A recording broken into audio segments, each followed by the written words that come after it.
We got some new details from the FTX soap opera that is. The bankruptcy court records now showing that founder Sam Bankman-Fried and former executive Gary Wang borrowed more than $546 million from Alameda Research to buy a nearly 8% stake in Robinhood. Where else do you think he got the money from? Of course, that's how they were doing all of it, it seems like. Former Alameda chief Caroline Ellison signed off on that loan. That Robinhood stake is now at the center of a jurisdiction ownership fight between Antigua, New Jersey, and Delaware. Separately, U.S. Department of Justice investigating an alleged cybercrime that drained more than $370 million out of FTX just hours before the exchange filed for bankruptcy last month. Bloomberg reporting the U.S. authorities have managed to freeze just a fraction of those stolen funds. Unclear if the theft was an inside job, as Bankman-Fried suggested in interviews before his arrest, or the work of a hacker exploiting vulnerabilities as FTX was collapsing. Joining us right now to talk about all of this and so much more, Dan Primack, Axios business editor. Dan. Yeah. Happy holidays. Nice to see you. So what do you think? Well, let's just go to the base question.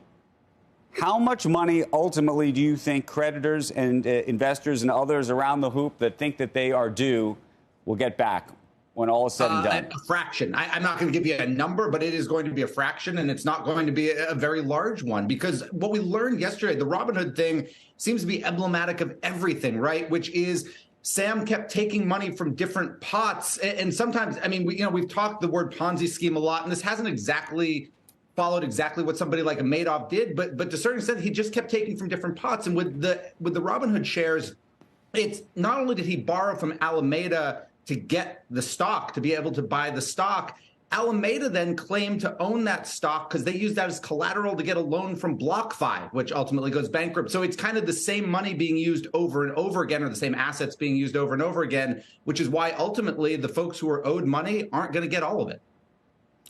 So what do you think? How many years? If you were Sam Bankman-Fried, we were talking about this yesterday, and you have all these other people pleading guilty. What do you think is the right answer here?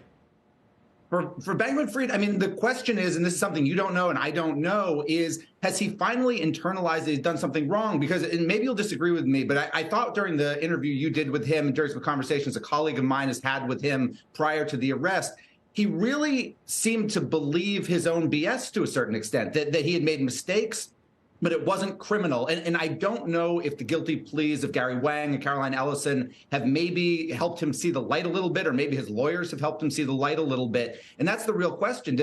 Is he willing to admit something? And then secondarily, is there even going to be a plea on the table? Clearly, prosecutors view him as the big fish in the top of the food chain, and sometimes they don't let the top of the food chain off. Right. One of the other things we've been questioning is what you think the sentences are going to be for the likes of Gary Wang and Caroline Ellison, meaning as part of these plea deals. I mean, you would think it's going to have to include jail time for both of them. I'm not an attorney. I'm not a prosecutor, so I can't say for sure. But I would assume it is going to have to include jail time. It's also possible we won't know for sure until there's actually, a trial date set and the information with Sam starts going forward. There could also jail be time. I mean, I'm not thinking there's like a 1 or 2 year jail time situation, unless you're arguing this was done under some kind of duress or something. I think I don't think that. But they are cooperating, and it's a question of how much do prosecutors need their cooperation and the information they're able to provide. Right.